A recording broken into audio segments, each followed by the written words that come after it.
Doesn't matter if you have one ass cheek and 3 toes. I will beat your ass.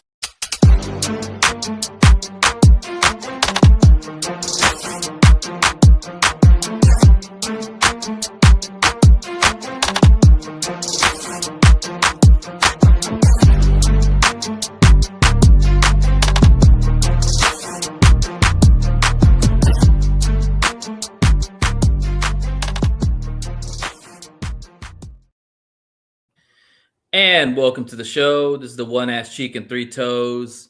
Got my guys here, Mr. BA and Jay Weezy. Fellas, I can't keep doing this, man, but the Lions lose another game. Let's just dive into it. Lions lose 23-10. Just got manhandled and outplayed again. Not a lot to talk about. Murphy's Law, everything went wrong. So what do y'all see?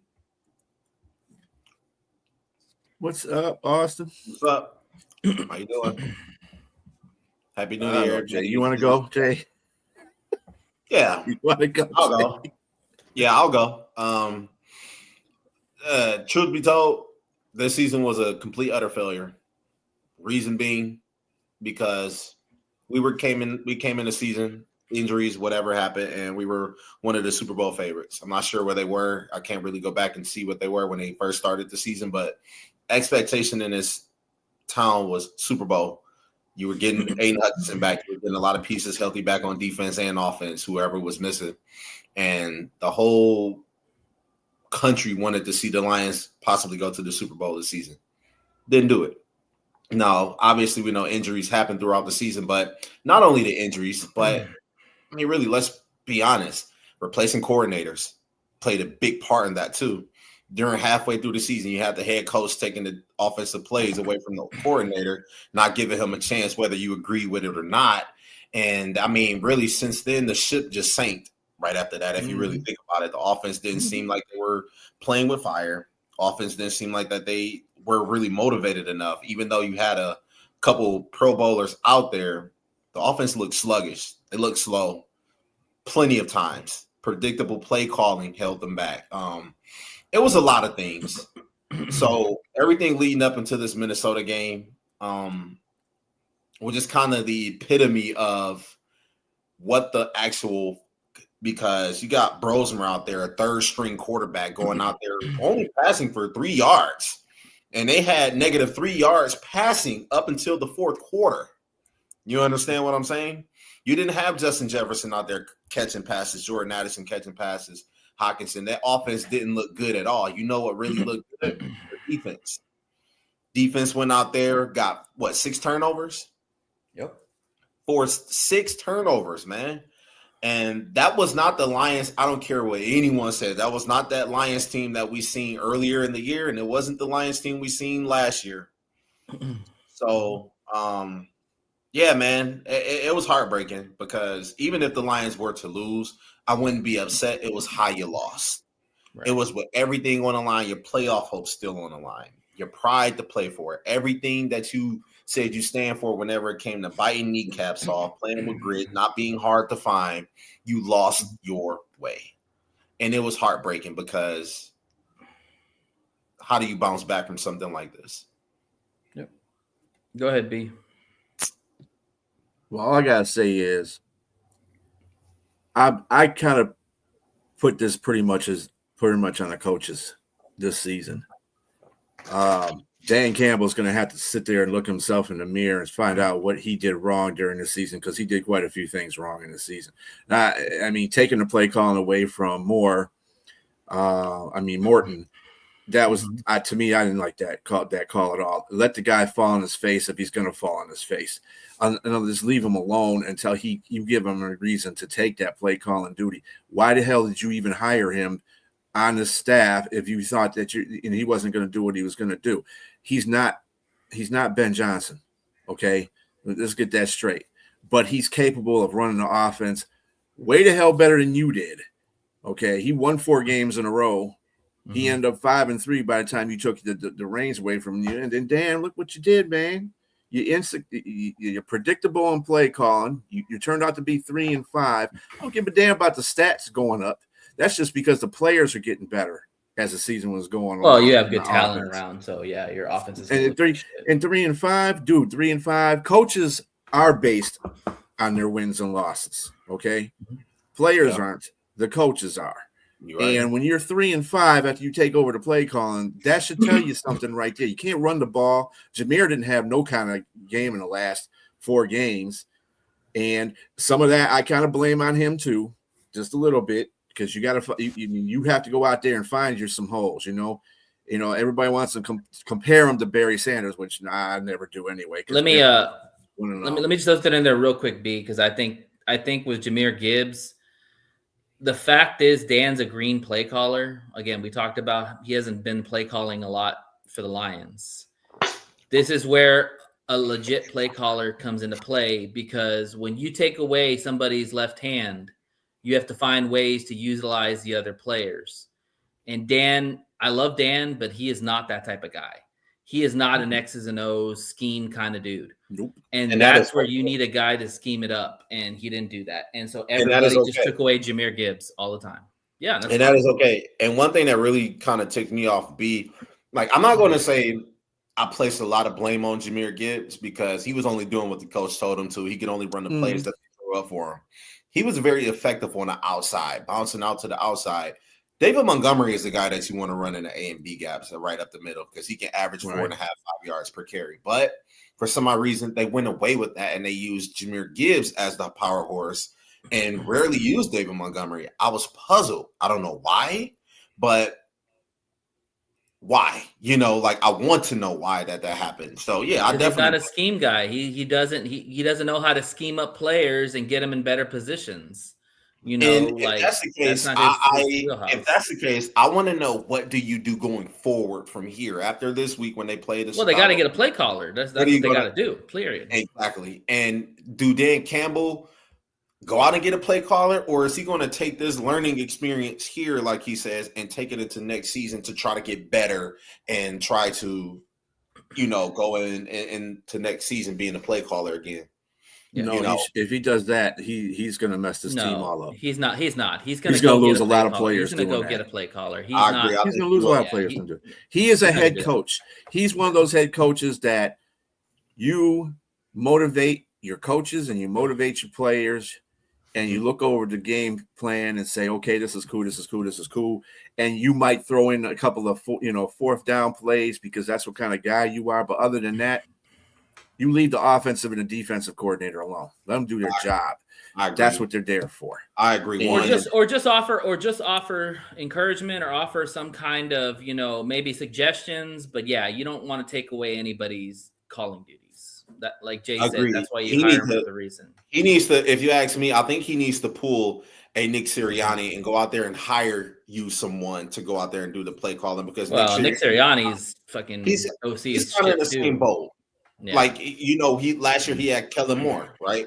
Kellen Moore was one of the best offensive play callers in the league last year, behind Johnson, Shanahan, possibly, right? So when you look at that, he needs to go out there and hire somebody that can really know how to use his players. Now, with that being said, you are going to risk losing them in the future, because if they're a good play caller, then obviously they'd be head coaching candidates. But you have to go out there, one, and get an offensive coordinator and a defensive coordinator. I know I've spoken over the past couple of days where I said maybe they bring Kelvin Shepherd back, but let's be honest here. What can Kelvin Shepherd learn from this season? And do you want to give him another season with the players that you have to go out there? And you got to build continuity, man. We can't go another year with 2 new coordinators. I think, know something? I would. It's one person out there, 2 people out there that I would actually try to pick up. One, a lot of people are going to be like, hell no. Brian Flores is one of them. He's not going anywhere, man. They're going to he's going to stay with the Vikings. Either he's going to stay with the Vikings, or he's going to the Cowboys. He ain't got a contract yet. You go out there, to a rival. He'll probably get a head coaching job. Yeah, make him the highest waiting for paid, a coaching job. If he don't get a head coaching job, make him the highest paid defensive coordinator out there. That's what the Vikings want to do. They're ready to make him the highest paid defensive coordinator. But Brian Flores is waiting for head coaching jobs. He wants to be a head coach. I don't know. And the reason why I'm saying that is because Brian Flores, I mean, his name is kind of dirty right now, considering everything that happened back in Miami a couple of years ago. I know a lot of people kind of overlook that, but Brian Flores is a proven head coach. He's a proven good defensive coordinator, and he still hasn't been in talks for head coaching position. That's a long shot. That's a really long shot because I think that it's a little bit closer than what you may think, but I mean, it's possible. Yeah. Hey, you know what? You will never get that girl until you ask her out. And well, Minnesota lost out on Darnold. I don't think they're going to lose out on their DC. So that's all I'm going to say about that. Minnesota. Okay. Yeah, he does. I'm not sure. I don't know. I don't know. He does. He does still have an open it's a bad situation with the NFL. Oh, yeah. He's gonna stay with the Minnesota. Getting a head coaching gig with a team if he still has an open lawsuit, allegedly. I mean, he's going to still try anyway. Yeah. That's the whole point. And if he gets, he's going to get paid by Minnesota. There's no doubt about that. They're not going to let him go. But the thing is, if for whatever reasons they can't come to an agreement, Dallas is already waiting there, literally there to go pick him up for defensive coordinator. Yeah, Jerry Jones. He'll throw money out. Look, if you want to be considered serious and do something, man, you got to do the same thing. And I over sitting down thinking about it, I don't know if Kelvin Shepard, if he's fit for the job. Now, I know a couple weeks ago, last week, I said, man, you got to bring Shepard back. He's learning. You kind of groomed him to be where he is, but you had time to learn. Over time, you got worse. You got worse and worse. Didn't make the proper adjustments needed. And it really fucked the team over, especially the defense. Losing half your secondary, your whole secondary doesn't help either. Yeah, I mean, I understand the injury aspect, but every team has injuries. Chicago has injuries. Yeah. San Francisco has injuries. And let me pause you on that. Every team does have injuries. Uh-huh. It's not about injuries. It's about the significance of the people that you lose in those positions. I hate that argument. Oh, everybody has injuries. Well, okay. But if you're losing your second string person to an injury, that don't make no damn difference. But if you're losing 3 out of your 4 starters on defense. But hold up. San Francisco still has players on there that are starters, though. Robert Saleh was a fucking head coach before. He's one of the best defensive coordinators. Defensive players are out. Yeah. You're comparing apples and oranges. Robert Saleh is a proven head coach, and he's a proven defensive coordinator. Kelvin Shepard has never been a DC in his whole year. You kind of see how we have this imbalance here. So if you know that injuries happen and you don't have a good defensive coordinator with proven experience, then you have to make the adjustment somewhere. We can't sit here and say, hey, on one hand, we don't have the players, and then on top of that, we just still want the defensive coordinator right here to learn. And we want to give him however much time we need for him to learn.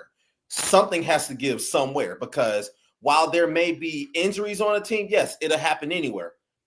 That's where the defensive coordinator and the head coach the only way I'm getting rid of Ray Shepard possibly can is if Dick LeBeau walked through the door, because I'm not getting rid of him for nothing. Hell no. Because I'm going to tell you something. Keep the consistency. We got to get an OC because Dan Campbell fucked that up. So that's the reason why we got to get an OC. Definitely not an OC. The result of the defensive coordinator because of the OC play is the reason why Detroit's bad too. When you call bad calls and you put your defense in bad positions, you already don't have almost all your secondary. You're playing with big Bobs off the street. Bob the plumber and Bob the builder, whoever got in the back corner. Yeah, you're not going to do.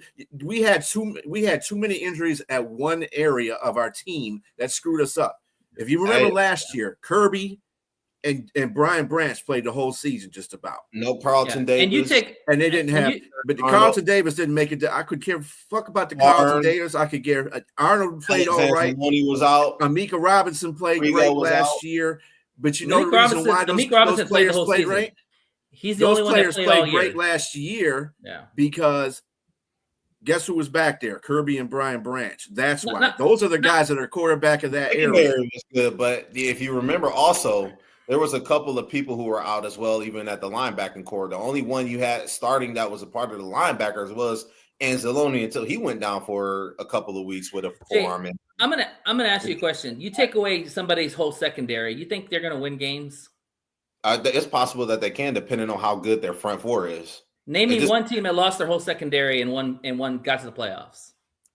I can't really do it offhand right now, but I'm going to tell you, there's none. No one lost all 4 players in the secondary. I'm telling you. Well, the thing is that the Lions didn't lose just all of them at one time. Everything happened gradually. But they lost them all for significant amounts of time. Yeah. They lost. Literally, Deke Robinson was the only guy that played all season. And on top of this, we lost Branch, 2-3 weeks ago? It wasn't like he didn't play the whole season. The Lions were still struggling with Branch. But listen here. First of all this happened coincided when Dan Campbell took over the offensive play call. I agree. Did you notice that? So Kelvin Shepard played very. The defensive coordinator played his part. Remember when they had played Tampa Bay, and just about all their secondary, but Brian Branch wasn't in there, and they killed Tampa Bay. Well, there you go. So, and Kelvin Shepard came up with a good game plan against the Baltimore Ravens too. It's Kelvin Shepard is not the issue, okay? Dan Campbell is the issue in this whole thing. He is the one that imprinted this whole situation on week 9 when he decided to take over the play calling. Dumbass, if you can't call plays better than Morton, then you shouldn't have got rid of Morton. And you're too predictable. You're making the defense do things they're not supposed to be doing because you can't have the offense out there. When you can't run the ball, you're forcing Goff to do all kinds of stuff. And then people blame Goff because, oh, my God, he threw 3. Dude still has 7 interceptions. He's still one of the best quarterbacks in the league. And he was doing career stuff before that last game. And that was without an offensive line. Yeah, Give me a break. Yeah, stop blaming Goff. Yeah, Dan Campbell needs to be put in front and center and be held responsible for this whole season because he is the one that fucked it up. Well, yeah, you can't blame him. I hate the people who blame Goff because while Goff, he turned the ball over. I understand that you can blame him for some of that, but it was like, dude, before Goff even the receiver were even able to make the breaks on their routes, he was already facing pressure. You had people in the face already. He had to throw the ball in the. This shit happens. Like that pass, the first pass he threw, there was an interception. He had like 3 or 4 people coming at him. I could just see, I could see it the way he threw it. He was like, man, fuck it. He just threw it up there because he's trying to make a play. I got people in my face. I ask for anybody to say, well, he's not mobile. Okay, so do you think it's okay that your quarterback has to run for his life as much as Goff would have to, being under as much pressure he's in? He's one of the most pressured quarterbacks in the league right now. If somebody can look that up in real time, I'm sure. I agree. I agree with what you're saying about Dan. He's the head of the snake. You have to get your stuff right. If you're not the OC or you don't feel like you can do it and be competent on it, you have to either pass it back or figure something else out and let somebody else take over. I totally agree with you. But I will not sit here and act like the line was all perfect either. The line was ass. It was trash. We could not run the football. We could not protect the ball or protect Goff. So, you know what? I'm going to put a lot of blame on Hank Fraley, too. And another reason, too, that Hank deserves more blame is, he's the run game coordinator, too. That was his promotion to keep him in Detroit. And our run game was shit all year. So Hank takes a huge, big blame on this along with Dan. It does. Because the line regressed. They didn't get better, and we could not run the ball worth of shit the whole season. You look at all the common theme all season. We didn't run under every loss. We ran under 100 yards. You have to help your team out, and that falls on Brad Holmes. You got rid of Zeitler. If they would have just kept Zeitler, even if Ragnar retired, if they would have kept Zeitler, that line would have been better. Maybe one player would not. Losing Frank was the big loss. Losing Frank because you cannot replace an All-Pro in Frank Ragnar. Agreed. You cannot do that. Zeitler would have helped, yes, but you still had rookies. You still had fucking Decker struggling at times. Like, if you look at all the PFF grades, the only guys But the point I'm trying to make is Zeitler is a senior guy in the middle of that, in the interior of that line. 1. Mm-hmm. 2, they wouldn't have been using Glasgow the way they were doing if they felt that Ratliff could have put him at center you got Zeitler right there. Zeitler could be like, hey, dude, this is what you got to do as a center, blah, blah, blah, because I've been here, I've been done that. That would have solidified. Like, communication is the essence of that interior line. There was no communication going on with three rookies and a guy that can't play center in the first place. No okay? whatsoever. Yes. And it's unfortunate that happened. But again, like I said, that falls on Brad Holmes because, dude, you should have kept that guy. I don't give a damn if he wanted to go see his family in Tennessee or not. Pay his ass some money. Pay his ass some money. It clearly wasn't the money. It's money talks. It wasn't the money money. talks. He didn't get paid a lot. If you look at his contract, money talks. That's why you throw money at him to make him stay here. Make it worth his while. If you tell him, well, I don't know, I can only offer you, $1 million for the next season. Yeah, of course he's going to go somewhere else. You can tell somebody anything you want. They don't have to listen to you. But money but he did get paid more in Tennessee. It wasn't a lot. And he's playing on a shit offensive line. Money talks. I highly doubt it was all because he wanted to be a little bit closer to his family. They paid him more money down there than what the Lions were offering. The Lions had a bunch of money. It wasn't a money thing. They could have paid him what he wanted. They could have. Well, they were not their fault then. They were not paying him. They could have. The thing they did the same thing to Ben Johnson. You don't want Ben Johnson to go where pay his ass. And they kept doing that. Oh, come on. Come on. Yes. Ben Johnson was going to fucking leave. He was going to leave a couple of years before when they foaming paid him. at the mouth. What happened, B? He was foaming at the mouth about Caleb Williams. Washington Commanders. Let's stop that. What happened when the Washington Commanders came to interview Ben Johnson before they hire you? But they didn't know that he had Jaden Daniels. If they had Jaden Daniels, he might have actually took the job. No, but they didn't know they were going to get Jaden Daniels. Caleb Williams specifically. I think he knew he wanted Caleb Williams. Fine, yeah, he's foaming at the mouth about Caleb. He would talk about that after his pressers. That comment right there. That comment right there, absolutely. Losing Zeitler was a big loss too. I mean, Ragnar was huge, but Zeitler, you can't let those kind of guys go. I think losing them both simultaneously really threw off the balance of the offensive line. Of course, yeah, because you're starting to. One of them would be keeping a veteran on the interior part of the D line, and you still could have coached someone up. I think that would have been the best option at that point in time. But the Lions, really, let's just be honest. Next year, I don't foresee the Lions being that same team that we think that they could be, even next year. I think it's going to be very hard. Why? Because there are going to be a couple people wanting contracts, including Sam Laporta. Jahmyr Gibbs is going to be up for a contract. Jack Campbell is going to be up for a contract. And we just paid out a massive amount of money to a couple players. Yeah. What do you do now? Well, they're going to do what they always do. They're going to sign their own that they feel are. If they do that, they're fucked. Okay, Jay. Then I guarantee you, man. They're because fucked. you know everything. You know everything. Wait, time out. That don't mean shit. Hold on, B. Wait. Let me listen to this dude talk. Go ahead, Nate, before I bust the bubble, bro. Go ahead. No, because once again, we're fucked. Okay, well, why are we fucked? No, because you act like injuries weren't a problem. You act like we didn't have any injuries on the line. Every season, Nate. Okay, Jay. Fucking injuries happen every season. I'm done with you, bro. Go be a fan somewhere else. Go be a fan somewhere else. You're not going to wait for y'all. Fuck that. I'm not done. One, you paid over $1 billion to Amon-Ra St. Brown, Penei Sewell, core player, Herbie Joseph, and Jared Goff. You pay over $1 billion. Guess what's going to happen next year? Jared Goff we don't have those players. We don't have any wins. How about that?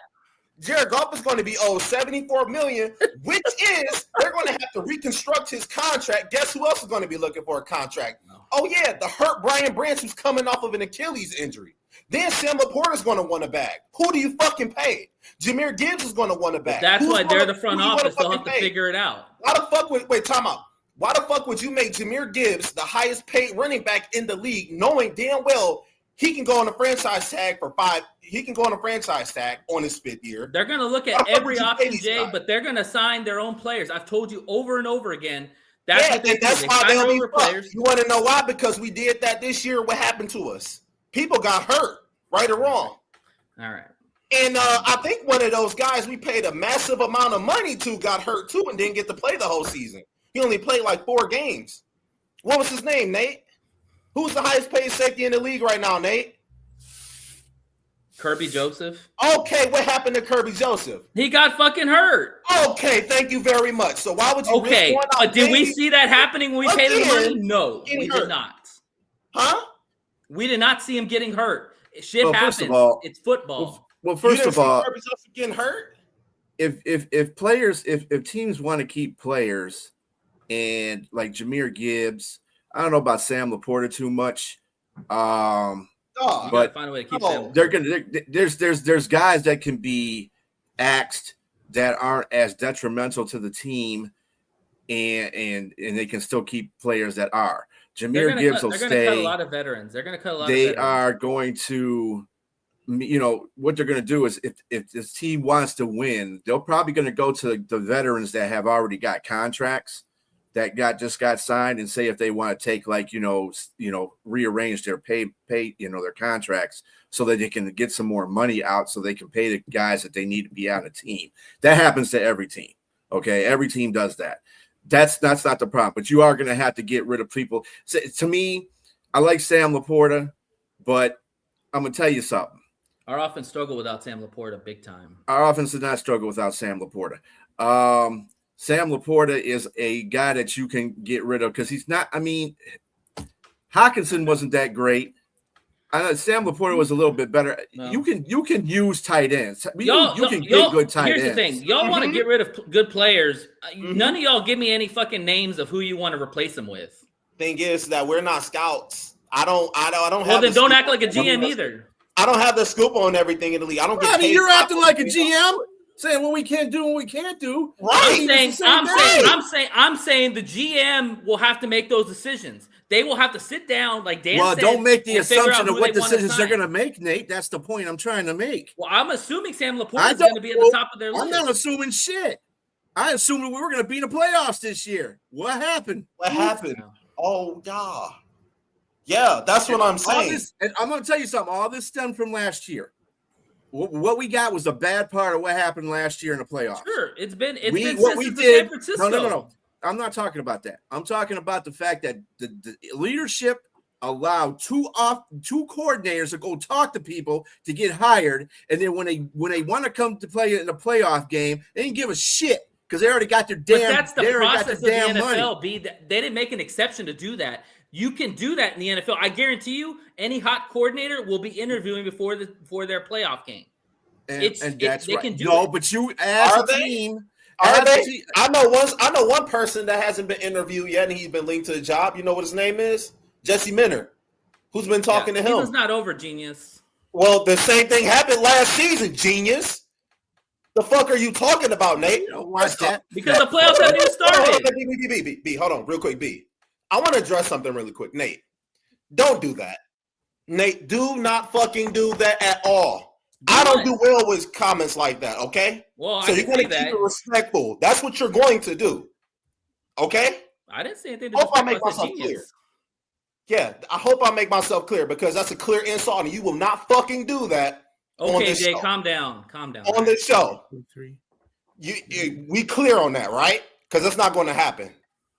First off, B just said they let the coaches interview with other jobs before the playoffs. The playoffs start, in 2 weeks?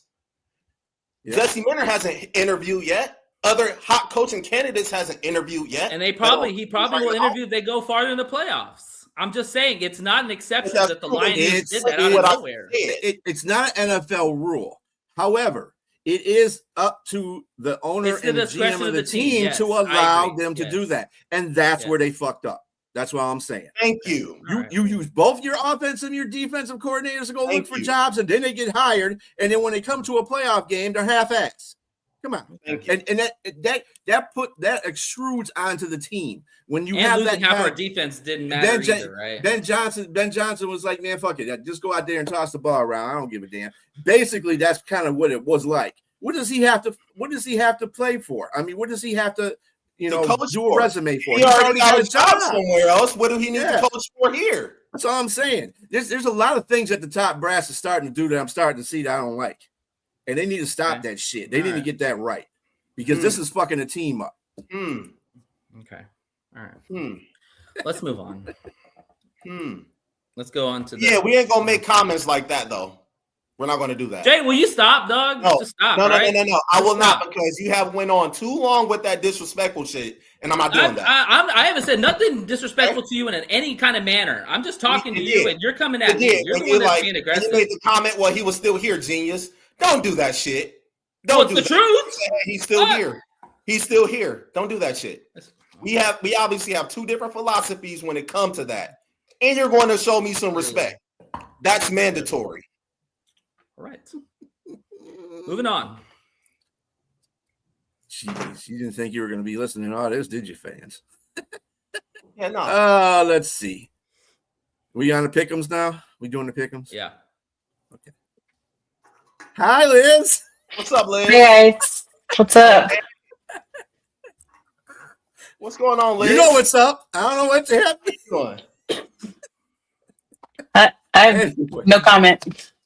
All right. Glad to see you Anyway, here with us We today. are going to do our Pic'ems. Power rankings. And first of all, though, I'm gonna do the top 10 there, and you'll be happy again there, El Toro. So here it goes.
All right. Yes. What's up, Fire Yeah. Kiss? All right. Let's go into the picks for the week. All righty. Let's see. All right, Robbie. Yes, Hey, sir. Robbie. Yes, sir. Anyway, let's see. Okay, so Jay and me both were 9-7 this week. Really? Liz, you kind of had a bad week there. I had a horrible week. Yeah, you were 7-9. Come to the Yeah. dark side, Nate, Liz. Nate was 8-8, so he gained a game on you. Jay, you're at 154-83. I am at 151-86. Liz, you're at 140-97. And Nate, you got one more week to catch up here. You're 138-99 and 99. So there we go. Last week. Let's get it. All right. Let's get started. Panthers and Bucks. Buccaneers are 2.5-point favorites at home. Me. Okay. I'm taking the Panthers on that one. Winner take all, right? Yep. Panthers. Going All Bucks. day, every day. I'm going Tampa. Sonya, I see you. It's at home. Buccaneers ain't crap though. I They can't even mean, beat Miami. All Quinn right. Ewers. Seattle versus the 49ers. Seattle is 1.5-point favorites on the road. Liz, you said you got the Bucks, Liz? yes, I do. Who you got, Nate? Panthers? No, I'm taking Bucks. Are you taking the Bucks? All right. And Jay, you're taking the Panthers. Pantera. Yes. Okay. And then what you got next there, Nate? Sorry, man. Seattle and 49ers. Seattle's 1.5-point favorites on the road. Ooh, 49ers. I'm going Seahawks. Give me Winers. Give me the Winers. I'm in 49ers. One. Yeah, I think I'll take 49ers too. Ooh. All right. Bengals and Browns. Bengals are 7.5-point favorites at home. I'll take Bengals. It's at the Bengal. It's at Cincinnati. Mm-hmm. Mm-hmm. I am going to go. Yeah, I'm going to Bengals because Browns already had their Super Bowl. All right. I'll go Cincinnati. Yeah, Cincy. All right, Robbie. So everybody. Cowboys versus Giants. Cowboys are 3.5-point favorites on the road.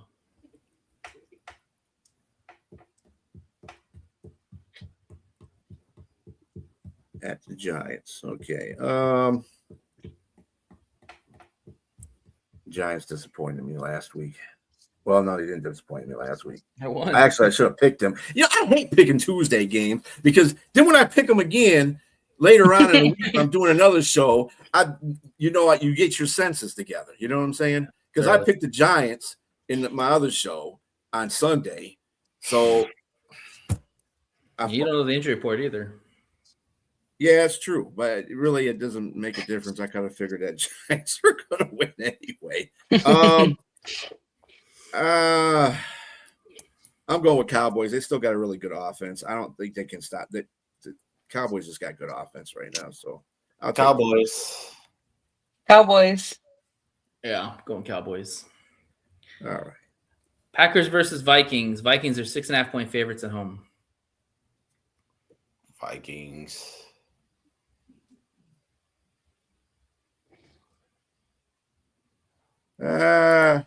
Hey, look, no Jordan Love. They're gonna be resting all their starters, getting ready for the playoffs. So I'll take the Packers. I don't want the Vikings to win because if they win, we're definitely in last place. Oh, we're gonna be last place anyway. Yeah, it's gonna happen. Vikings. Yeah, it's gonna happen. I'm gonna go Green Bay. Of course you are. Hey, stop it. All right. Saints Falcons. Falcons are 3.5-point favorites at Who home. you going with, Jay? I got the Vikings. And you had the Vikings too? I'm taking the Packers. Oh, you taking back? All right. Mm-hmm. All right. Saints versus Falcons. Falcons are 3.5-point favorites at home. I'm taking the Falcons.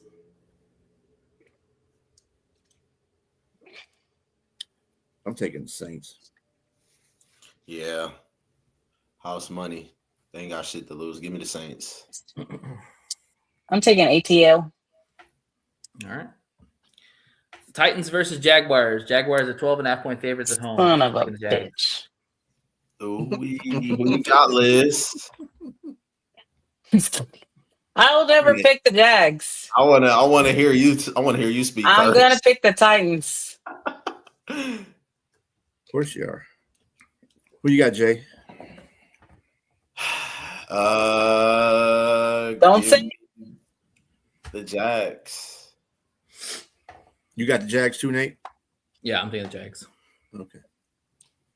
All right. All right. no. Cardinals versus Rams. Rams are 7.5-point favorites at home. Rams. I'm going Rams. Rams. Yeah, Rams. Oh, Liz, how I dare learned you? from them. No, I'm just kidding. I'm gonna go Rams. All right. Chargers and Broncos. Broncos are 12.5-point favorites at home. I'm going Broncos. Who'd you have, Jay? Rams or the Cardinals? Rams. Okay. Cardinals want And that. you had Rams too, right, Nate? Yeah, I'm taking Rams. Yeah. Cardinals want the best pick possible, bro. They tanking. They ought to. Broncos and the Chargers, huh? Well, Chargers fucked themselves by losing to Houston. So, wait a minute. Isn't one of these quarterbacks not playing in this game? Then Herbert. I don't know. It was to me. The only one I know is Broncos the rest of gotta the win. starters are the Packers. I'm giving it to Broncos. The Broncos got to keep winning to keep that number one spot because they're tied with the. Oh, it's not locked in. Oh, Nope. yeah. Give me the Broncos because Justin Herbert's gonna be out. I'll take Broncos. I know that you said Broncos. Okay. All right. All right. Chiefs and Raiders. Chiefs are 5.5-point favorites on the road. I'm taking the Raiders. Yeah. Raiders. Sleep. Got the Raiders. All right. Pathetic though. Everybody's got the Raiders except I'm not going Raiders. I'll go Chiefs. I'll give them benefit of the doubt. Fuck them. Okay. Commanders versus Eagles. Eagles are 7-point favorites at home. Eagles. Damn it. Eagles. Dolphins versus Patriots. Patriots are 10.5-point favorites at home. Patriots.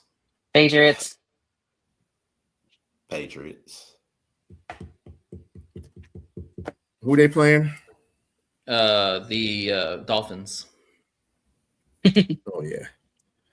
Yeah, Patriots are gonna kick their ass. All right. Jets versus Bills. Bills are 7-point favorites at home. Bills. Wait, Bills and who? Jets. The Bills and the Jets. Yeah, Bills. Bills easy. Allen. Okay. And finally, Ravens versus Steelers. I will take the Steelers. Robbie, tell me who you got if you still watching. Yeah, Robbie, who do I you think have? he said earlier who he got. Let's see. Eagles, Rams. Sorry, Brett.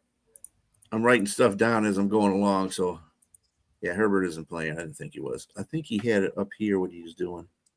Tell me who to pick, Robbie. Steelers lose this week. That's what he said. Is he saying that as in like that's who he's picking, or? Well, he said he's going to join us on the couch, so that's what I guess that's what he's implying. I'm gonna go He has Steelers. in his team. He was disgusted because they lost to the Browns. Anyway, I'm going to Ravens. Hold on, real quick before I make my pick. Hold on. They didn't lose to the Browns. Yeah. Who is the Steelers? Yeah. Oh, they did. That's right. They did. Oh, that thing. I was Yeah, he thinking did that. last week. Sorry, Robbie. Yeah, that's right. They did. Hey, yeah, give me the Ravens because they are already talking about trading Lamar Jackson. I think Lamar Jackson gonna show him like, hey, this is the reason why I'm him. Give me the Ravens. Liz, you got the Steelers? It's Aaron. Huh? What? Huh? She's not picking. Yes, I got the Steelers. Oh, Nate, you got the Steelers too, Nate? Yeah, I'm taking Steelers. Okay. damn. Or He ain't Robbie picking the Raptors. taking the but- Steelers. Okay. I was gonna say, I think he was saying like if the Steelers lose, they'll be joining us on the couch. Yeah, well. I think he was All saying right. that rather than picking. Colts versus I know that, Texans. P.O. That's your fault. Texans are 10.5-point favorites at home. I'm Yeah. taking the Texans. Houston. Shocked. You And taking the Texans? Everybody's Toro. taking the Texans, I would say. This is 9 in a row for them right here. It's a rookie quarterback they're going against. Well, he's not Or really. they get more- I mean, he's played already, but he. Yeah. I almost think that Rivers would be a better choice in this situation, but whatever. Okay. That's what they And want. then finally, Lions versus Bears. Lions are 3-point underdogs. Bears. Just 3? Wow. Yep. I know, right? Go ahead, be in list. Sorry, I'm looking at something right now. Me too. I gotta look on my phone real quick. Rob, you just got smart mouth. Damn. Yeah, I was like, nah, I don't think he was saying that they lose. I think he was saying it like if they lose. Mm-hmm. Oh, I know the Bears. Yeah, give me the Bears. All right. What you got, Nate? Well, I'm taking the Bears. Okay. Well, that's a clean sweep. Everybody's taking the Bears. Yeah, that's a damn shame. I almost feel bad. I almost feel embarrassed, to put it that way. That's what I should say. I feel like I gave him way too much credit. That line is so bad. Fuck the Bears, man. I don't give a damn. Fuck the Bears anyway, even if I pick them. First time I pick against them. Fuck them. I'll be there. All right. I'll see you on my segment. Peace, guys. All right. See you, Liz. Oh. All right. Should be- Moving on to the Bears and Lions, the last game of the Speaking of year. which- Speaking of which, I mean, really don't explain anything. It's so bad. I mean after the Steelers game, I feel like all the wind was out of their sails. Everything went out the door. They came out and they did stuff that we haven't seen in a long time. You know, back-to-back turnovers. You know, defense played well. Goff was decent, but just could not get it going offensively. And Brian Flores just took away Jahmyr Gibbs like he did the first game. And Dan had no answer.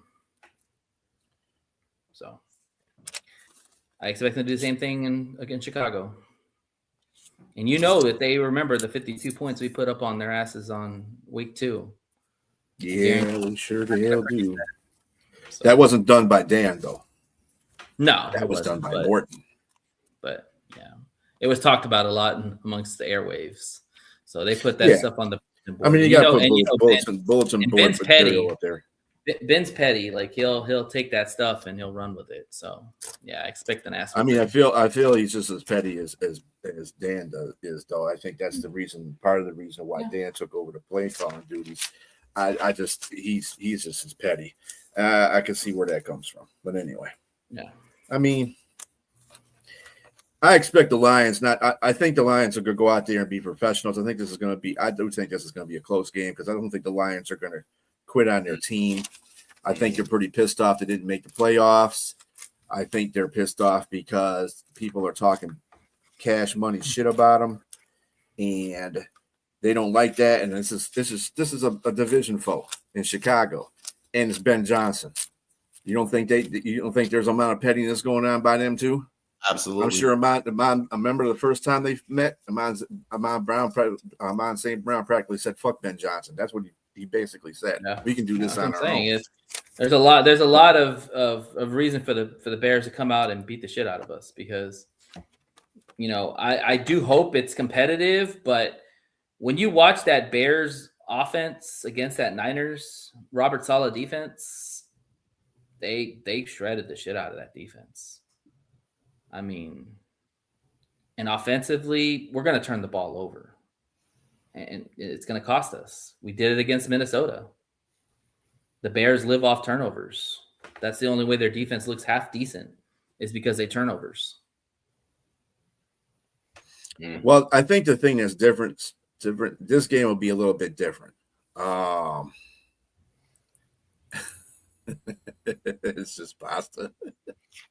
Don't you ever disrespect Detroit pizza like that, bro? No, he said deep dish pizza. That's Chicago pizza. He means Chicago. Okay. Right. My bad. Sorry, Robbie.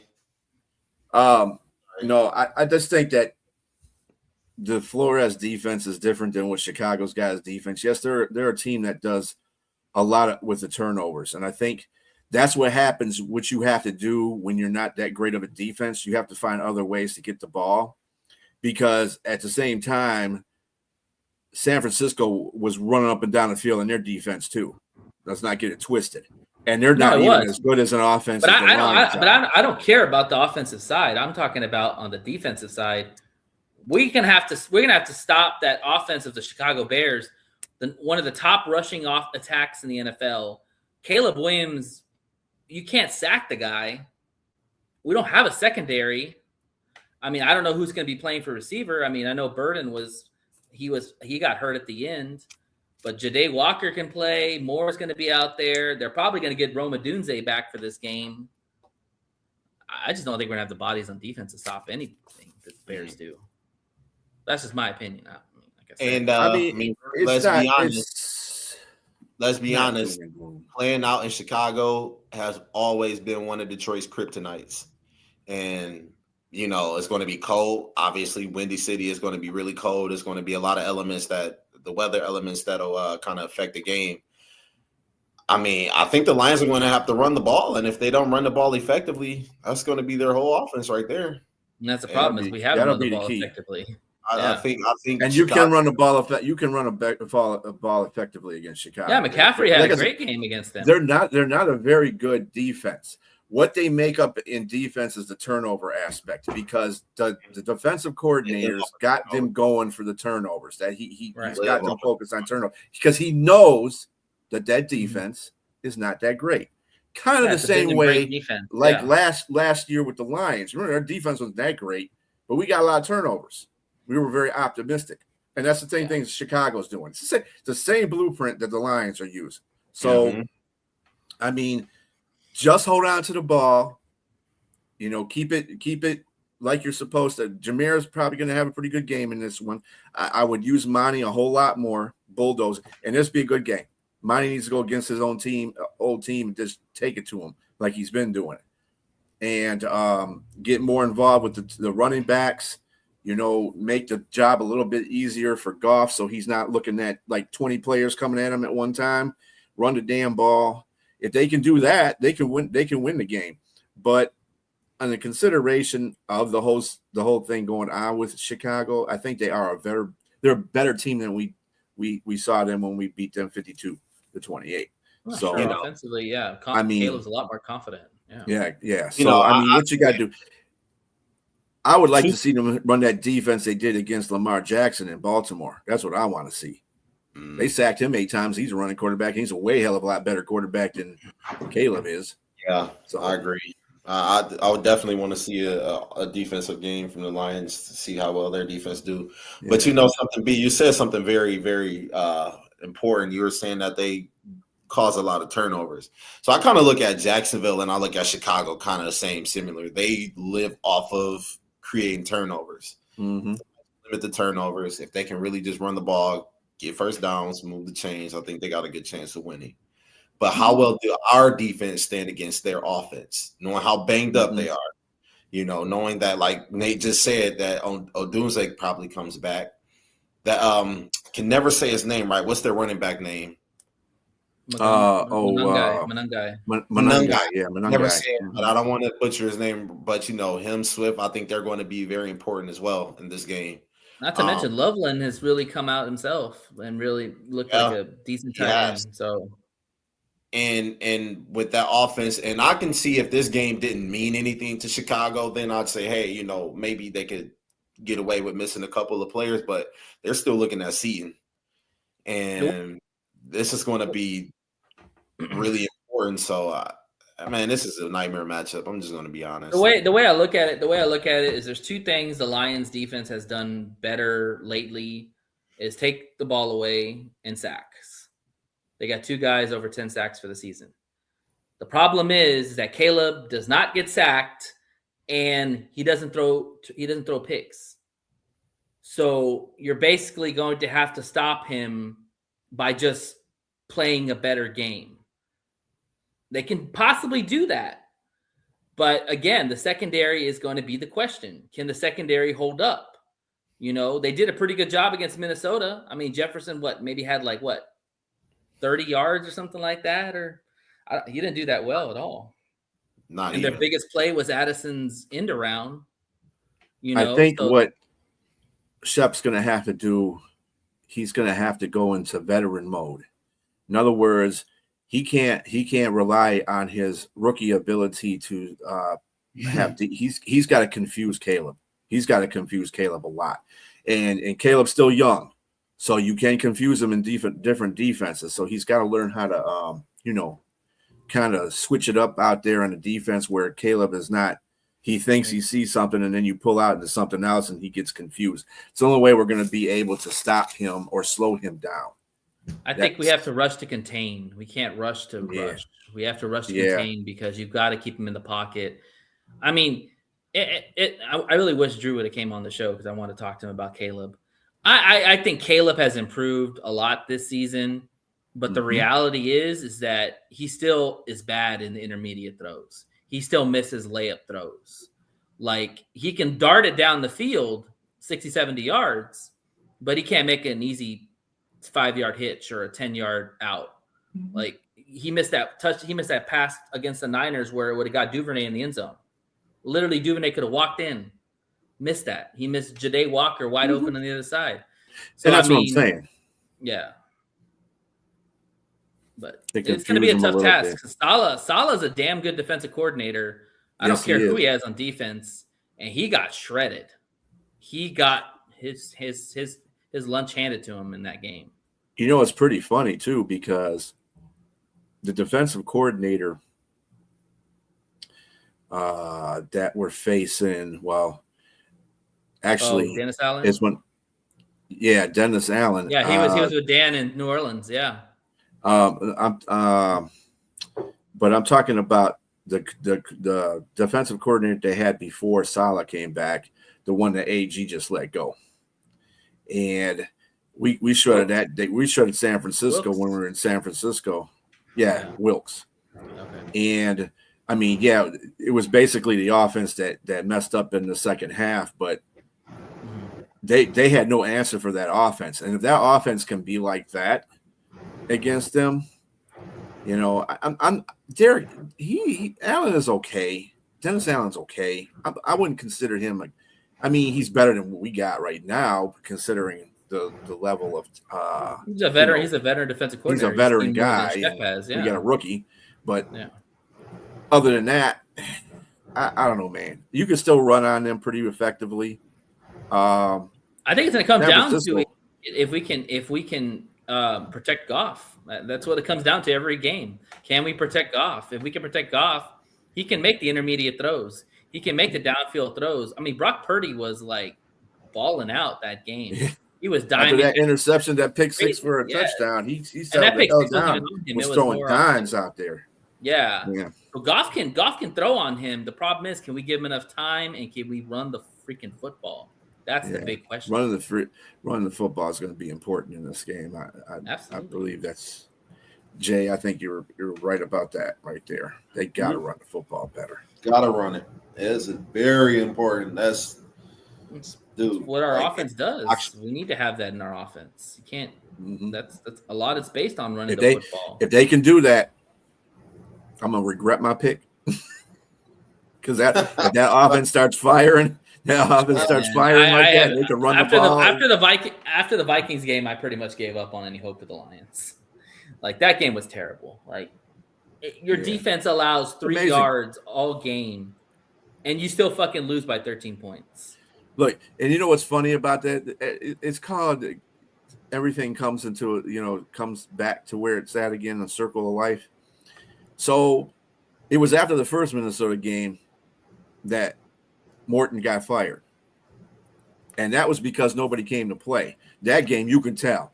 No levels came to play in that game. Yeah, I'm telling you, the wind got sucked out after the Pittsburgh game, man. They really and so he took over the play calling duty. So what did he do? You go into Minnesota and you really sucked. You played worse than you did. He should have waited. He should have waited until after the Minnesota game. Yeah. Agreed. Yeah, I just think that's a big part of what happened to the Lions, man. Dan Campbell just did some obnoxious shit and didn't wait, wasn't patient, which you got to do with your offensive coordinator. And because what this reminds me of? Tomlin and Haley. Haley was telling him, look, I'm running the offense my fucking way, and I'm going to do it my fucking way. And if you don't like it, kiss my ass. And Tomlin said, okay, well, I'll fire you then. How about that? But guess what Haley was doing, though, with that offense? Up and down the field. They won a Super Bowl with that offense. Yes. Remember? Exactly. Yeah. And that's called pride and egotism there. That's all that is. Stop doing that. I hate that. Dan's got to stop doing that kind of stuff. Like going from five fucking fourth downs against the Eagles. We could have won that game. Arrogance, the ego, like that has to stop. It has to stop. Get out of your own way. I mean, you want to keep throwing the Eagles game, and that's fine. We can nitpick that game. The reality is the Lions were terrible in the division. That it starts right there. You get swept by the Vikings, which is inexcusable. You get swept by the Packers. You should have split one, and we're gonna split with the Bears, or maybe lose, or you know. So I mean, but we were terrible in the division this year. Like really bad. Like outside of the games that we lost, we gotta do better than what 1-5 in the division. Yeah, Yeah. This reminds me of the Packers from last year. Yeah, that's where it starts right there. Like you can't get swept by the fucking Vikings. Even if they beat Chicago last game and end up 9-8, this 9-8 team was nowhere where the 9-8 team was 3 years ago. No, Jay said it right. This is a failure season, and I think every Lions, Brad Holmes, Dan Campbell will all say the same thing. This was a failed season. There's no doubt about that. Super Bowl was the goal, and it did not happen. Please, brother, please. But let's. This is where I wanna say this. Like the world's not falling. Okay. Mm-hmm. The Lions players that we have on this roster are all in their prime or entering their prime. Mm-hmm. Like you have really good players. All you have to do is go in and look at the lines on both sides and maybe add some depth or maybe a starter. I don't know. I mean, I think they like the guys they have, but a lot of it's going to be maturity. Tate's going to have another year that's going to be better. Tyleek is probably going to be a starter next year. You know, like you have some of the pieces already. Like that's why I'm not saying it's complicated. It's a lot. It's complicated, and I think unfortunately it might even be a little bit more complicated than that because while I think that some of the guys you named off are well and great players, you got to also look at the other hand as well. One, they're losing a lot of people right now to free agency, including Anzalone. Including a couple people.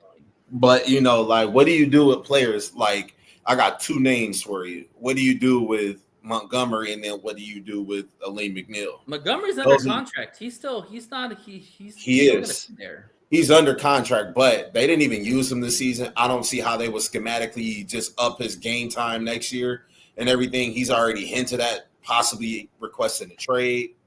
And then Aleem McNeil. This is his second injury that he had, a lower body injury in his career that kind of like messed him up. I'm not sure how that's going to impact in the future.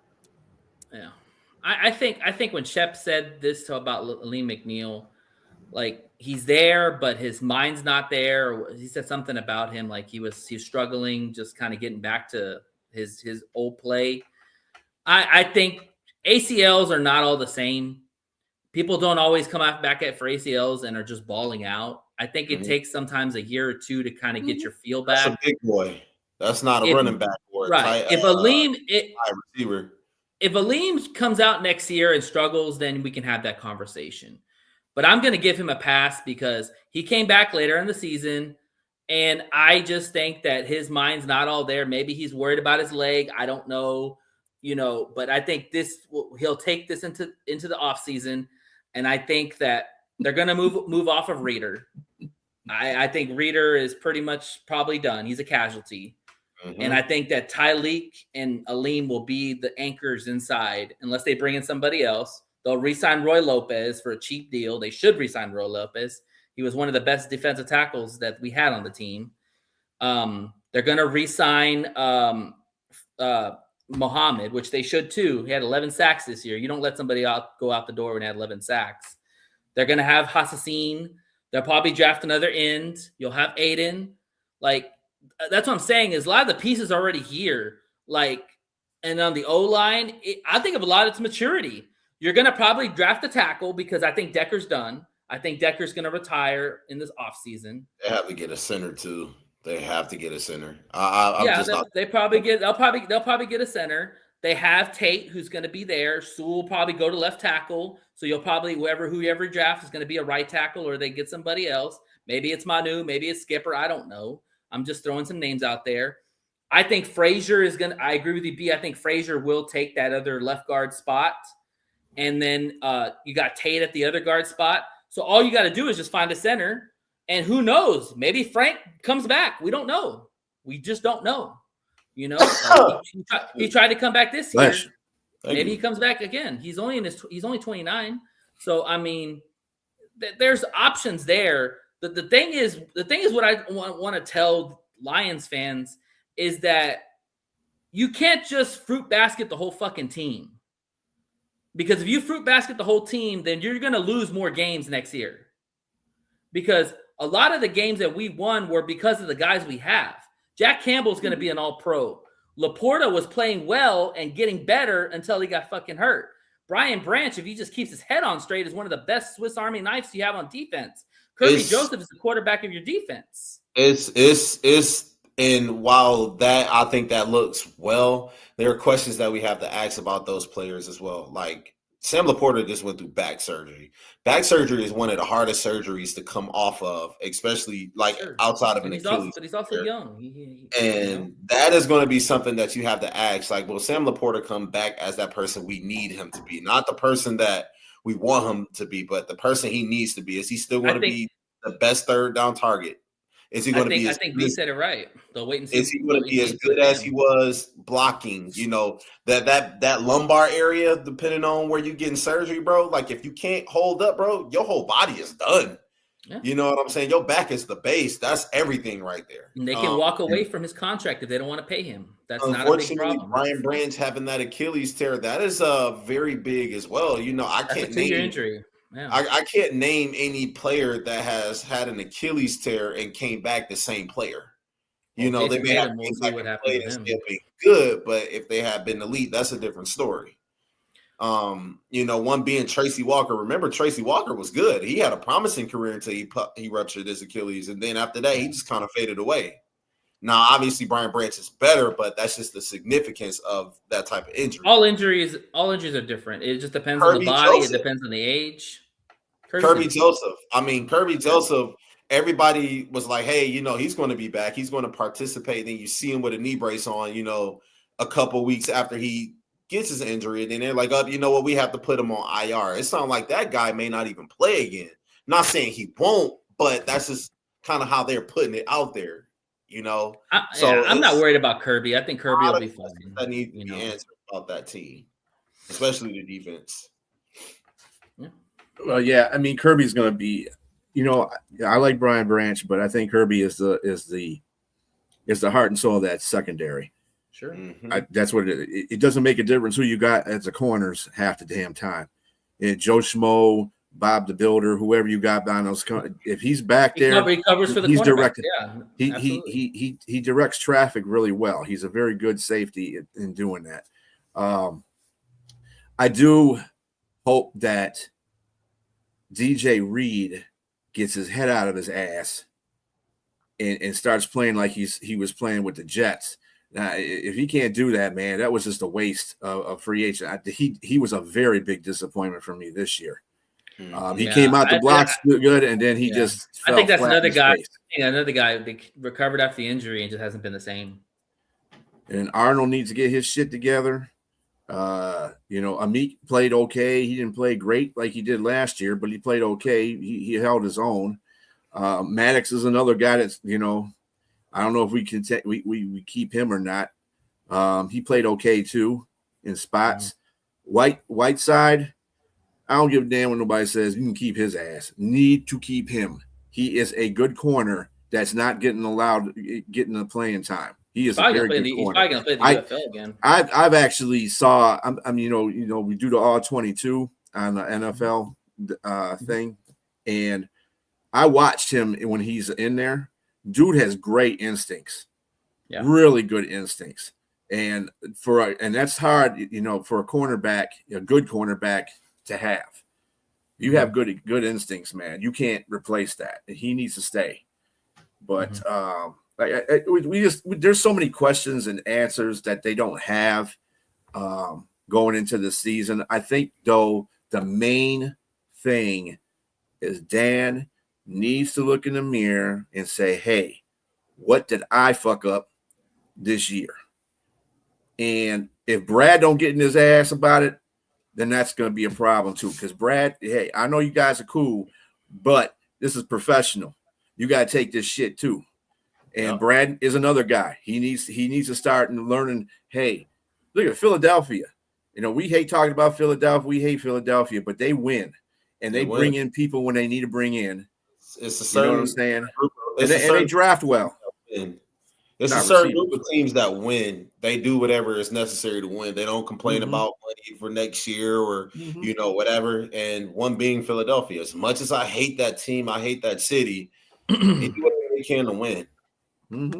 Rams are another one. As much as I hate the Rams, I want everything bad to happen to the Rams. I mean, they have won a Super Bowl, rebuilt their team, and are about to try to win another one. Going to go back, you know, and they gave up multiple first-round picks for. Well, they hit on a lot of draft picks. That's the key for the Rams. Lions do too. And I argue, I think the Lions hit on more draft picks than the Rams. I definitely. But the difference is the Rams teams. You got to know how to draft, yes, but you also got to know how to get free agents. And I think that is the only thing about Brad Holmes that's not really good at this point. His free agent stuff is could be a little more. But okay, you know. But let me ask you this question: when you have really good players at the top, which the Lions do, they're very top heavy. Their best players are the top players. When you talk about bringing free agents in, like, are you bringing a free agent in to go behind that top player, or are you trying to take him to out succeed the top player? You know, because Brad did that. He brought in players to create depth. It's not his fault that people get hurt. It depends on who. I'm not talking about that. I am talking about stuff that they need. If they out there, they need an edge rusher. I'm sorry. Muhammad's okay, but he shows up every 4 or 5 games. So you don't want to re-sign Muhammad? I didn't say you're going to not re-sign him. That's what they're going to do anyway, because that's what the Lions do. But they should either they should get an edge rusher. They should get an edge rusher. I mean, they can get. They need to go out. You know what? This is their 6th year with this regime. What they need to do is go out there. Let's see if we can get Max Crosby. You might not like it, but let's go get Max Crosby. I mean, I'm all for it. It just depends on if it can make it happen.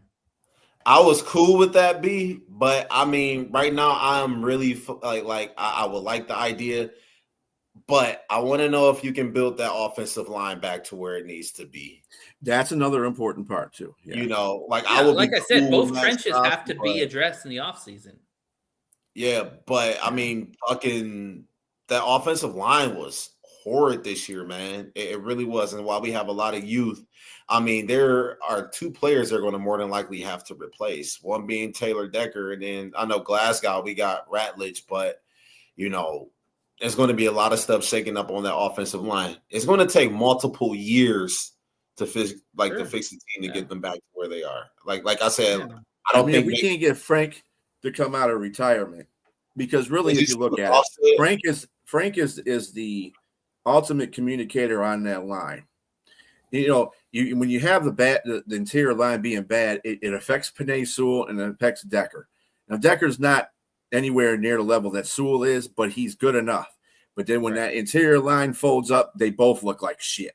Right. So it's you got to have they're overcompensating for both sides of the football. Exactly. So what you do is if we can get Frank Ragnow back and let him play for a couple more years, like, dude, whatever you got to do to get yourself together, get together. I think it's very possible. You could put Frazier back already. Frazier on one side and put Ratledge on the other side. You got rookies. Well, they won't be rookies then. They're going to be sophomores at that point. But Ragnow can just talk to either one of them and say, hey, this is what you do. This is what you. I'm going to tell you what, that offensive line will improve 110% if they get a experienced center to be in there. I'm not even talking about if Ragnow doesn't come back, find an experienced center. We need an experienced fucking. Well, I don't even know who's available for. Did you see what Goff said? Goff said he doesn't see Frank Ragnow coming back. He hadn't talked to him about it or whatever, but he'll see. That's paraphrasing. I'm not quoting him, but that's paraphrasing. And it don't sound like he coming back. Coincidentally, do you think that it was a coincidence that Frank Ragnow has been training and everything, and as soon as the Lions lose to the Packers on Thanksgiving, grade 3 hamstring tear, I can't play anymore.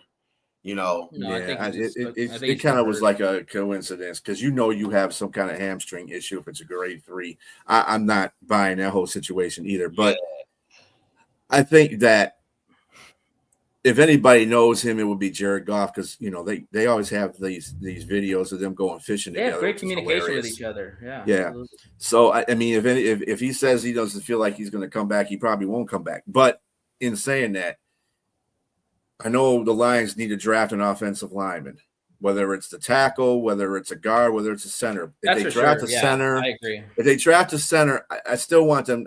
See, this is what I'm talking about. You want somebody in that center position that has experience. I'm not putting a rookie center in there right now. Sorry, not doing it. I can draft one, but you're going to be sitting behind. I'll go out in free agency and find me a center that's got some veteran presence and won a couple Pro Bowls or whatever the case, or a couple of All Pros or whatever the case you want to be, and put him in the middle and get the communication right on that line. So Sewell and Decker or whoever we draft in his place understands the communication on that line. They can play as one. That's the problem the Lions are having right now with the line. And see the mistake, and one of the mistakes I think that they made is when Graham started really struggling and they wanted to move Kingsley into the starting lineup.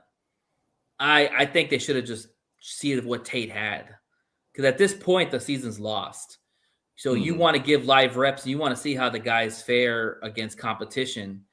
And I think they missed out on opportunities of really seeing what he would do in live reps. Now you have to assume, is he going to play center or is he going to play guard? Because like I told B earlier, he's a damn good guard.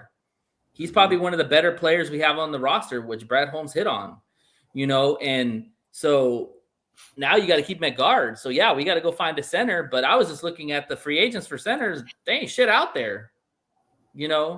So unless you're going to try to trade for somebody else's starting center, free agents for now or free agents for 2026? 26. Yeah, some of these guys, I mean, I've heard of them, but I mean, it's no one that blows your mind. Like they seem like they're backups. I mean, well, the reality. The focus here is you're not going to get another Ragnow.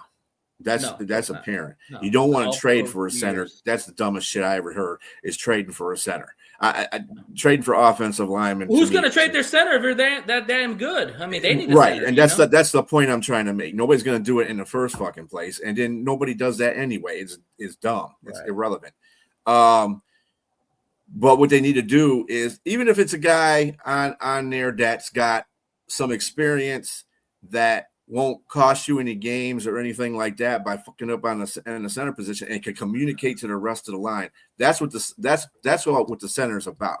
He needs to have communication and some solid. I don't care. He ain't gonna be Frank Ragnow, but if he can lead his veteran presence there to get that line straightened out, then that's all you need. And Goff will automatically, be one-on-one with him because that's the guy that's snapping me the ball. So I got to be on that same level with him. So that way, what's going on. The good news is that you can find a center later in the draft. You don't have to take him in the first round. Yeah. You can take him, you either find the second or third. Oh, my start. Unless he's all pro center. Well, yeah. Coming out of college. Ragnow was drafted later in the first round. That's what I'm saying. They'll either be the later first round or second round. So that I think we can find a guy like that. Yeah. Decker is the bigger one because this is a very good tackle draft, and a lot of people have had Proctor from Alabama being tagged for the Lions. Proctor's a fucking stud. He is athletic as hell. He's a big man. Like, you imagine putting him with Penei Sewell next to each other. Holy hell. Like, Goff would be touched if we could just get the interior fixed out.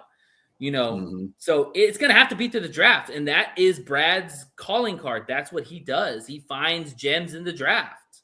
No, You know, I got a question for you, B, because I heard you say you wouldn't mind if the Lions went out there and tried to get Max Crosby. Now, if the Raiders came knocking on your door saying, "Hey, give me 2 first rounds for Max Crosby, and you can have him," do you take that? future Knowing first rounds. possibility, we will not get that guy Proctor, and I like that idea because Proctor is actually really good. Yeah, he is. James, You might have to trade up to get Proctor. That's why I'm saying it's a possibility. We might have to trade up to get him. what would you do? Well, trying to get Max Crosby for 2 first rounders. Yeah, I mean, let me tell you something like this. If you can find Amon St. Brown, what was he? He was a 4th rounder, wasn't he? Mm-hmm. yeah, yes. Most of the players on this team aren't first round picks. That's true. Okay, and that are good. Your core players. Yeah. I mean, if Brad Holmes is the genius that he is as a scout talent, as somebody that can draft, I don't mind him taking the first round picks and giving them to them so we can get Max Crosby. Because if you can make any draft picks work, dude, you were the guy. Well, you're going to have to. That's the thing. Well, I mean, it's fine. First round picks don't always pan out either. True. But we're finding that out with Arnold a little bit. And Enos was a second. Enos was a 2nd round pick. He's practically done. I mean, those, and that was in one draft class. Yeah. So I mean, you get lucky sometimes, and sometimes you just don't. So I draft picks are overrated to me anyway because you can get anybody in the 4th or 5th round. For the right player, round, yes, be awesome. I agree. Yeah, for the right player, you can go out and get a guy like that. I mean, we always spend time thinking about, Tom Brady because he was a 6th round pick. I know everybody likes to go to that, but there's other players that were drafted in later rounds and were fantastic Hall of Famers. So I'm not buying any of that first round draft pick is automatically going to get you a good player. No. So plus Tom Brady. On that note, I would say, Matt, go for it. Get Max Crosby. The only thing that I'd have to worry about, of course, is we have to pay because he just got paid, as a matter of fact. So we'd have to tell, well, if we give you 2 first round picks, you're paying some of his salary because I ain't paying all his salary. Yeah. But here's the thing: if you go that route, which I'm all for getting Max Crosby, having Max Crosby and Nate Hudson on both opposite sides is hell to think about for quarterbacks. Mm-hmm. However, if you go that route, you have to hit on your draft picks. Because now you're going to be losing some top tier players because you can't afford all these players. So hit on every draft pick that you have. I mean, that goes without saying. It doesn't make a difference. Well, you just said right now it's a crapshoot. Most people hit on 50% of their drafts. Yeah, But Brad Holmes is a guy that hits on most of his draft picks. I agree. More than most. I agree. Most of the general managers in the league. But the point I'm trying to say is that if you go for a Max Crosby guy, you're going to have to hit on these picks early because they have to contribute in a starting role possibly because you're not going to be able to keep all these players on your roster. You're going to have to cut some fats, which I do think this offseason. That's what the man gets paid for. This is what I'm talking about. Fine. He gets paid for that, and he's known to be a good draft person. So I go for it. Get yourself and go out there and get yourself a veteran center. If you can't get Ragnow in there, solidify that area. I think the center is going to be harder. You can draft a center, and you can draft a left tackle or right tackle or whatever you need. I'm not even drafting any guards because I'll just leave Semo up in here. And you got Frazier, and you got Frazier's going to be a starter. If they don't start Frazier over Semo. Fuck that shit. And I want to take a good look at Frazier. Is he going to start this week? I think so. I want to take a really good look at him because if he can pan out, that'd probably be somebody that the Lions don't have to worry about, or a position, I should say, the Lions don't have to worry about addressing in the offseason. So I'm going to keep a really close eye out for him. Honestly, if you get your secondary back and you get your lines figured out on both sides, add some more depth or draft some depth, they should be fine. I mean, they have good players on both sides. It's just a matter of filling some holes, and then, of course, finding an offensive coordinator. Yeah. That's basically what they got to do. Dan has got to go back to his head coaching duties. They got to get a play call, and he's got to be solid with it and allow that offensive coordinator to do it, because everybody is not Ben Johnson. Everybody ain't going to do what you want them to do, Dan. You got to let them run that offense. They know if they find what's right for that offense, let them go with it. If they fall on their face, then you can do that. But Morton was nowhere near falling on his face. Like I said, they won 4 games in a row with Morton. Okay. Yeah. And they lost a game in between there. And the Minnesota game did not look good because I don't think any of the players were on that page. They came off the bye week. They all came off a damn hangover night that night. You know what I'm saying?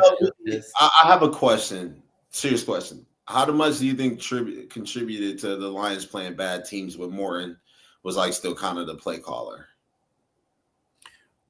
Well, I didn't really play any. Yeah, great teams. Early on he played.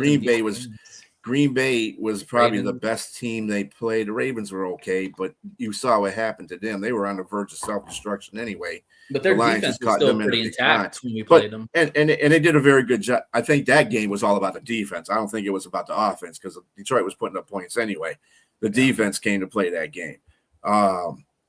When they played, who the hell else they played? They played Tampa Bay. And Tampa Bay didn't have no backside defense, and they still played a hell of a game. That was their best win of the year. And their offense wasn't that good in that game either. If you think about it, their running game wasn't great. I mean, Goff kept them in the game basically. It was something. Now, while I'm going to agree with what you're going to respond with because I think I know what you're going to say, but it was something Dan Campbell seen that he did not like. He genuinely just did not like for him to take over the play calling the way he did. And I think that, I was going to say, I feel like Dan Campbell gives his coordinators like full autonomy to do whatever they want to do. But it was something there that Dan Campbell was like, you know what? I can't have this on the team. I need to take over. There was a disconnect. It had to be something because, like Johnny Morton, while we seen him do some good things, it was a consistency issue. I really consistency issue. Oh, my computer's about to die. I think we'll know more once the season's over how quick Johnny Morton leaves. Oh. If Johnny Morton leaves literally after the season, right after the game's over, then you know that it was something personal and he probably didn't want it. He just stayed on just for good fellowship or good. I'm sure it was something personal. And this is what I'm talking about.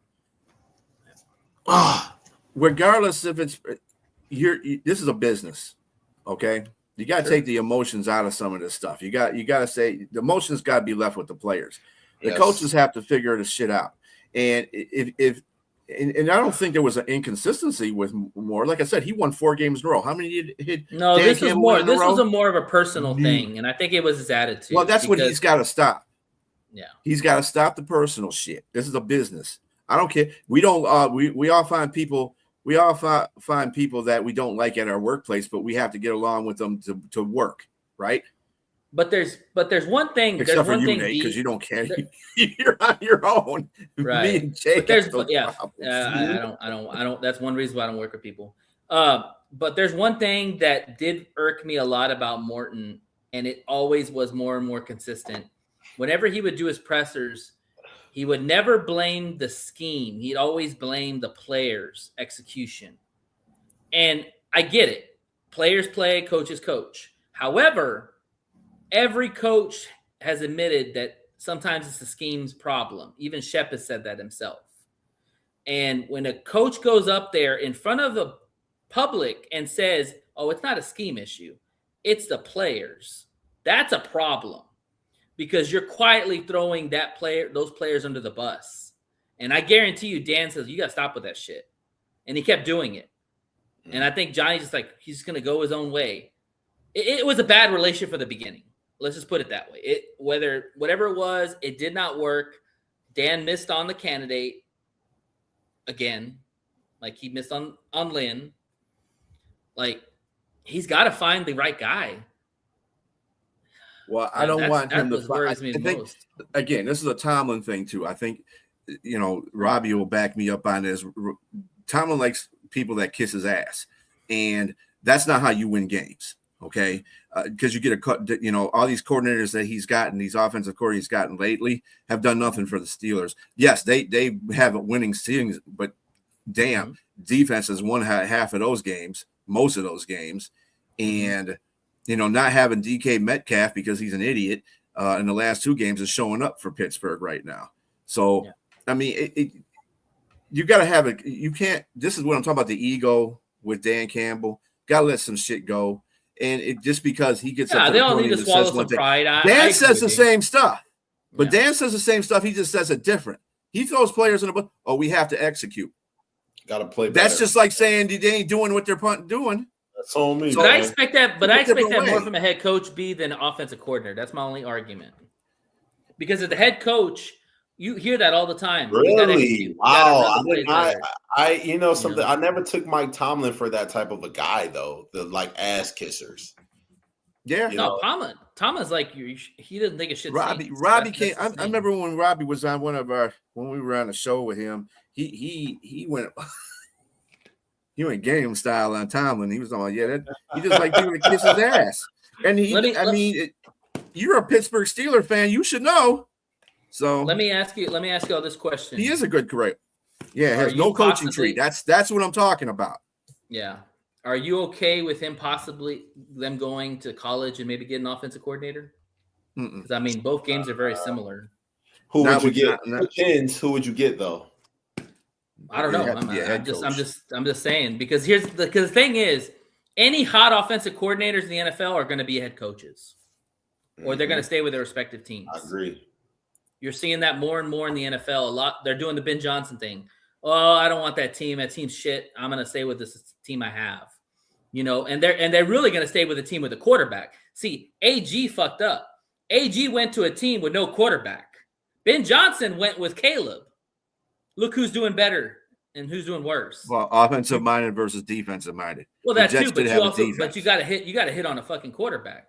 You can't win without a quarterback in the NFL. Again, I refer this back to Tomlin. Tomlin can't pick a quarterback to save his own damn life. He got lucky because he had Ben Roethlisberger when he was hired as coach. That's true, right? And After that, though, offensive coordinators and Ben all the Johnson. quarterbacks he's had, and then he gets Aaron Rodgers. You know why he got Aaron Rodgers? Because he knows how to run the offense, and he ain't got to say shit to him. Exactly. Yeah, Aaron's a vet. Exactly. You just let Aaron do his Right. thing. You let them do his thing. For sure. And Arthur, whatever the fuck his name is, Fat Boy, Smith. he's going to be out there, talking to Aaron, and I bet you Aaron's going to be the one talking to him mostly, though. So that's the whole thing. I just want the Lions to do a good search outside of the organization. I don't want to bring anybody inside the organization. I love Scotty Montgomery because I think that he would probably be the first answer.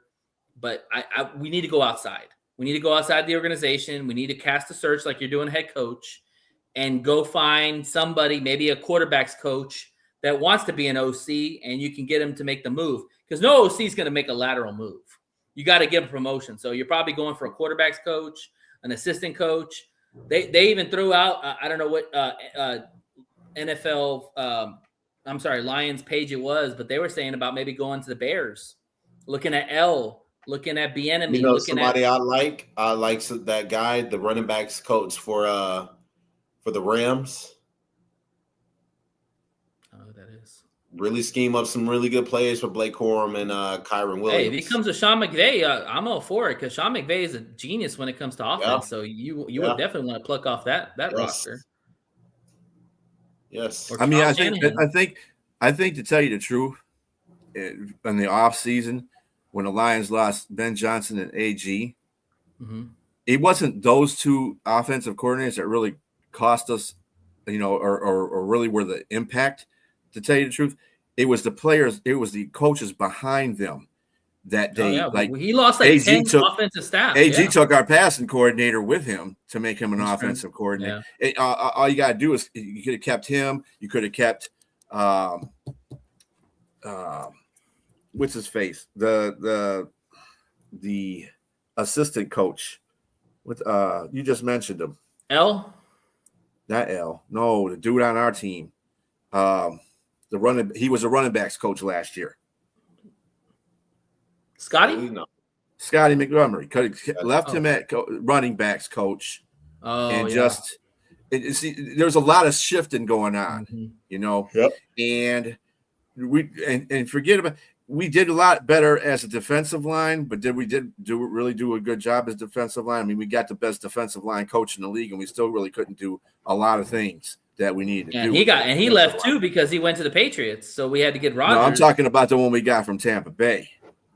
Yeah, that's what I'm saying. Rodgers. He was supposed to be the best one. Yeah. Oh, yeah.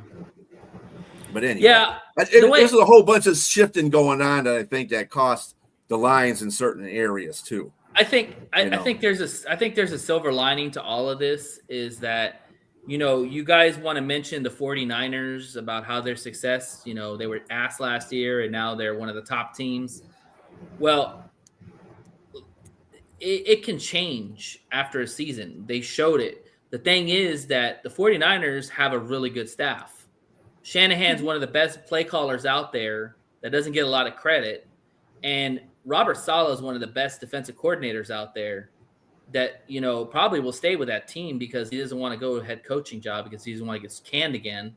So I think he'll probably stay with them.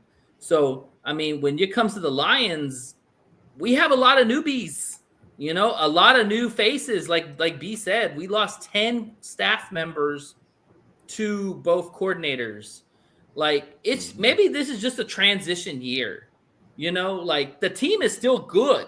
Like, hell, we're right there in the thick of things. We're probably going to have 8 or 9 losses. Hell, you don't tell me we can win 2 or 3 more wins next year. I mean, it's right there. They just got to add some pieces. Pray to God we stay healthy. That's the main thing. Is this is the second year that we've been derailed by massive injuries on massive key parts. So, I mean, we've got to get past this injury bug. They need first. If Again, fired, they need to fire fire the strength and conditioning coach. I don't know if they need to fire him, but they need Dan to calm the fuck down in practice. They have plays. They have players now that are set in stone in this team that they've paid. Let's go a little lighter on practice and stop trying to kill everybody in joint practices and practice all the time. That's killing them right now because in the end of the year, guess what's happening? You get a lot more injuries. A lot more people are getting all banged up. And there's truth to that. You're right. But then how much are you taking away from the physicality that is the Lions? That is they already have the physicality on them. Well, really, what you have to apply the physicality now is to the rookies and to the second-year players and the free agents that come in there. That's where you have to apply the grit now because you already have your main players that understand what the grit is. So they're going to go out there and kill it with everything they have. They do this all the time. This is the reason why they've been successful for the last 2 years. It's catching up to them now. Yeah. So, I mean, you got Amon St. Brown out there dropping passes because he's hurt most of the time. And I'm sure his mind's not focused on his job per se. So they're just beat up. They just need to. I agree. Like I was making the same comparison with the Philadelphia Eagles. When they won their Super Bowl, the next couple of years, they sucked ass. They were bad. They were at the bottom of their division. Then they decided that, they started building up again and rebuilding, and they got into another Super Bowl. They lost that one. But then after that point, they had a continuous years of being successful. So, and then they won the Super Bowl. And this is probably a year they're going to fall off again. But still, falling off and winning your division and getting put out of the playoffs is still a good accomplishment, considering all the crap you went through. They had a different offensive coordinator. So, yeah, but let's be honest. That's what the Lions are going through all year. I mean, but shit. but that's what the Lions are going through. I mean, the Lions, you can't say too much about ass when the Lions been playing like that the whole year too. No, but the reality is that's where it is in our division. Like Jordan Love's not going anywhere. Caleb's not going anywhere. Minnesota, if they can figure out who the hell their quarterback is at some point, they're not going anywhere. Goff's not going anywhere. I honestly think like this is going to be a year, or this is going to be going forward where you don't know who's going to win this division. All these teams are very similar in a lot of areas. They're very talented. It's going to come down to coaching. It's going to come down to schemes. It's going to come down to matchups and all that. And let's be honest, the Lions got their ass handed to them. We've handed that division their ass twice in 2 years. They got us the best this year. let's see what happens next year. We're probably bringing back most of our roster, and we'll probably add some pieces in the draft and maybe some free agents. But the core is there. They're not going anywhere. Well, that's what I was telling Jay Weezy a while back when we were having a text conversation. I said, let's hold off on the SOL until we see how this particular group deals with adversity. This is considered adversity. I know a lot of people say, "Oh, we're 13-12. We're going." Well, this is a down. When we see it as being a down, we could be 9-8 at the end of the year, but it wasn't a successful year because we didn't get the playoffs. No. And that's what you want your mindset for your franchise to be, right? Like Dallas. Yeah, you got crazy ass fans that say it's our year every year, but they're used to a certain way to play. They're used to a certain chance. They're used to winning the Super Bowls. Same with New England. Look at New England fans now. They're talking a whole bunch of shit because they're number one in their division. Packers. And they could basically go to the Super Bowl. So, I mean, they said we could do it without Tom Brady now. See, and that's what I'm saying. It's just things it's just a rotation of things. You just got to see what your team is like after this kind of a season. If this regime comes out there and says, okay, we're going to do this, and this because we didn't do this last year, and we're going to make sure that we get everybody on the same page, and boom, they do good. They make the playoffs.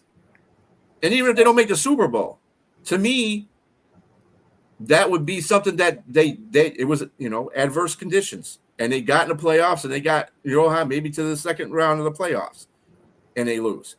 But they got there. Yeah, the goal is to get into playoffs at least. Exactly. The goal next year is get the playoffs.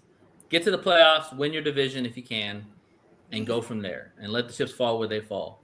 But it's going to be an interesting offseason.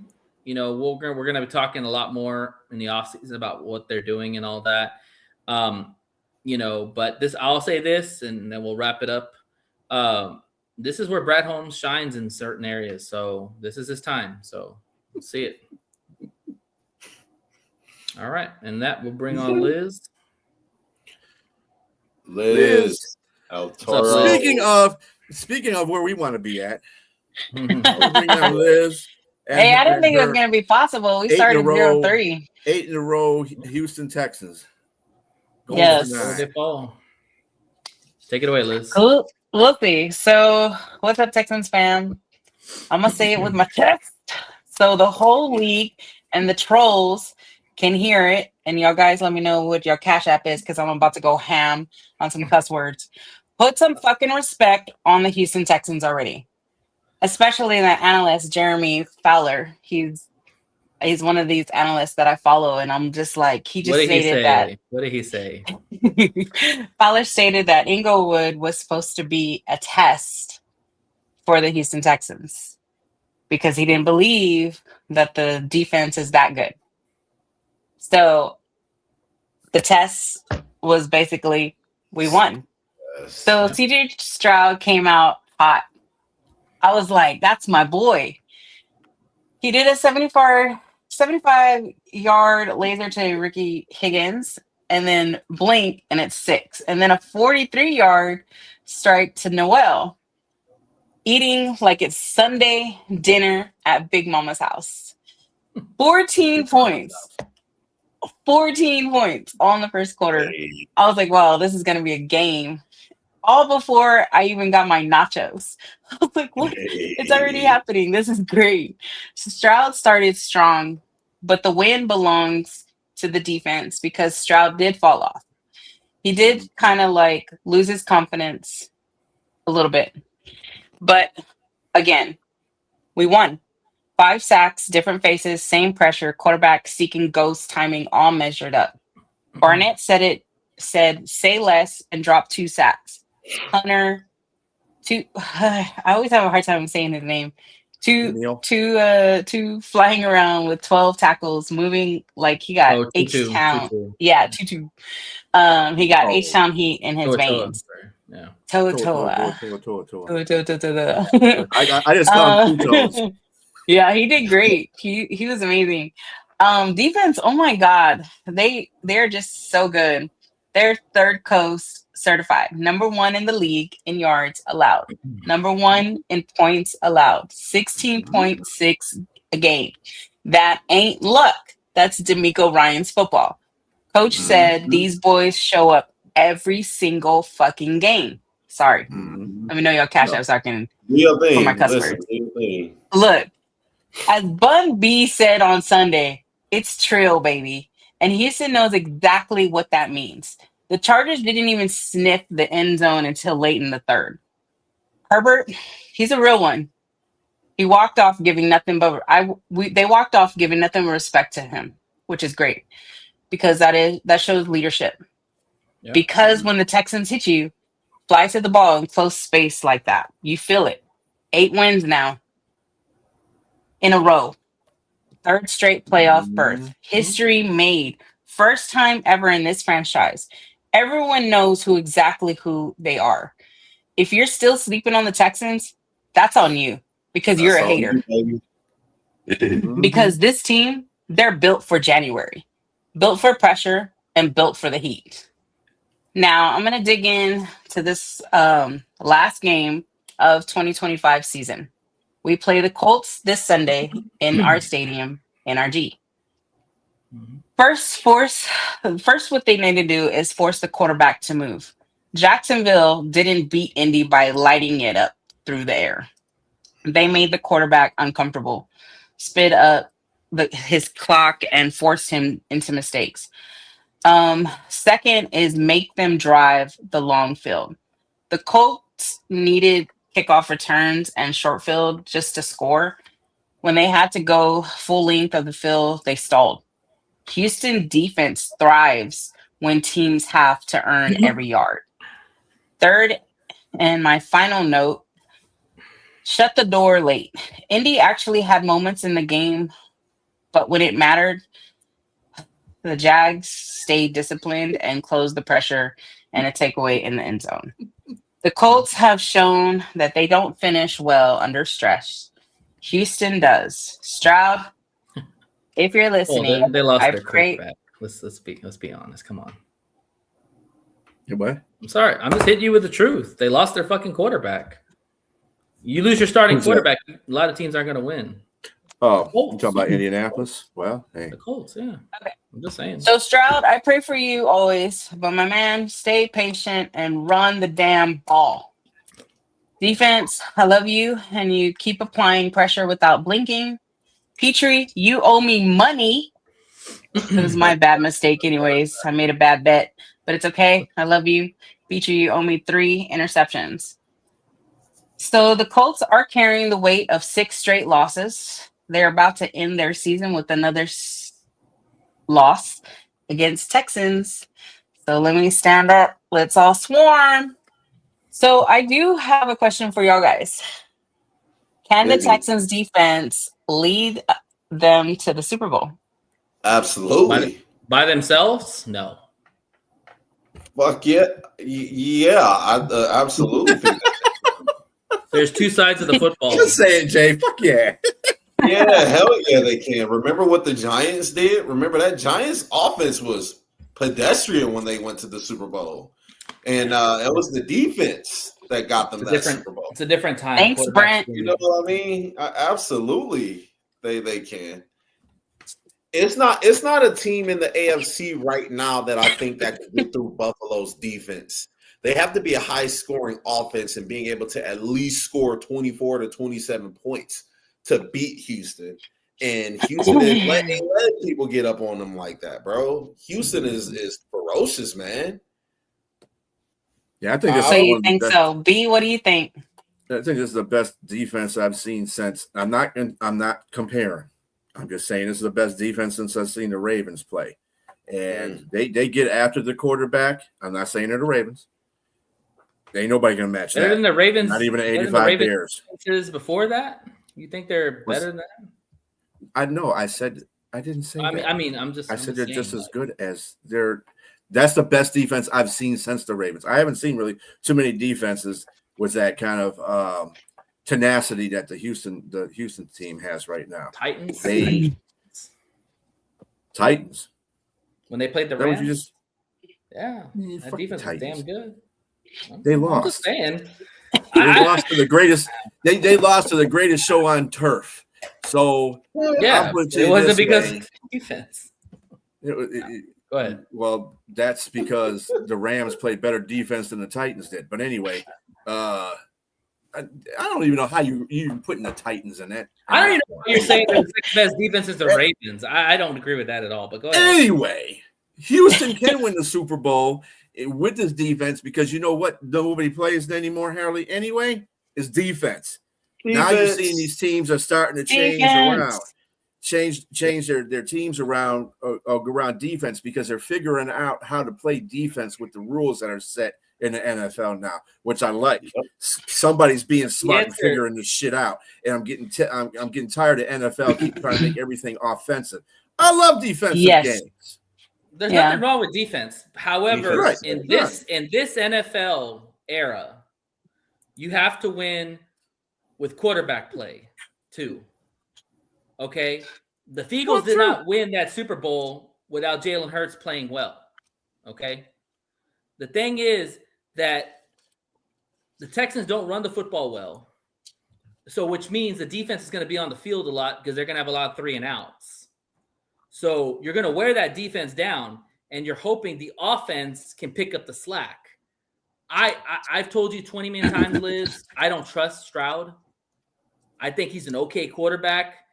But you look at that Chargers game, if Dicker, the kicker, doesn't miss that field goal, doesn't miss the extra point, it's a whole different ball game. And on top of that, they scored all their points in the beginning and didn't do shit the rest of the game.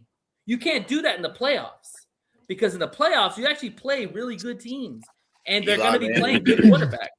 And I know you said it before. I know you said it before, Nate. I get what you're saying for sure. But the thing is like, I get it. A lot of people hate on Stroud. I mean, there's a point to where I even hate on him because he's not doing his job. I don't know if we are going to go all the way to Super Bowl because there is good game. There is AFC is, they got Broncos. Like, I don't know. I think it's only one team in the AFC that's staying in front of Houston, and that is Denver.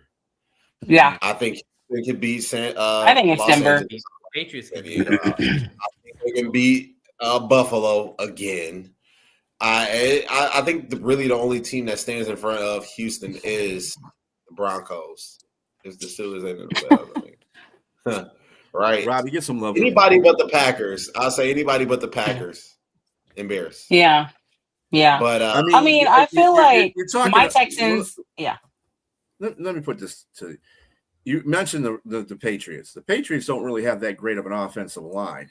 They've been getting by. It's going to catch up. It's up for the MVP, man. It's going to catch up to them. I definitely. But they haven't been playing anybody comparable on defense. That's the point. We'll see. Good quarterback or better defense. We'll see what wins out. I mean, Buffalo has one of the best quarterbacks in the league. Everybody tells me, but he got sacked 8 times by the Houston Texans. So he gave them, bruh. They gave Josh Allen hell. The business. And he was just that whole game. Well, for the Texans, go ahead. The only team that I see that will be really good competition for Houston in the AFC is Denver, because Denver has just as good as defense as Houston. Even though Houston is the best defense, Denver is real close to that. They are real close to that because they get after the quarterback really good. So I would want that. If it comes down to that, and it's going to be in Denver too. For the Texans, I just hope Houston doesn't have to go through that route, because if they have to play Denver and Denver, it's not going to. But here's the thing. For the Texans to get to the Super Bowl, they're going to have to win every game on the road. Yep. That's the thing. New York did it. It's not impossible. It's not impossible. Yeah, it's definitely not impossible. Denver did it too.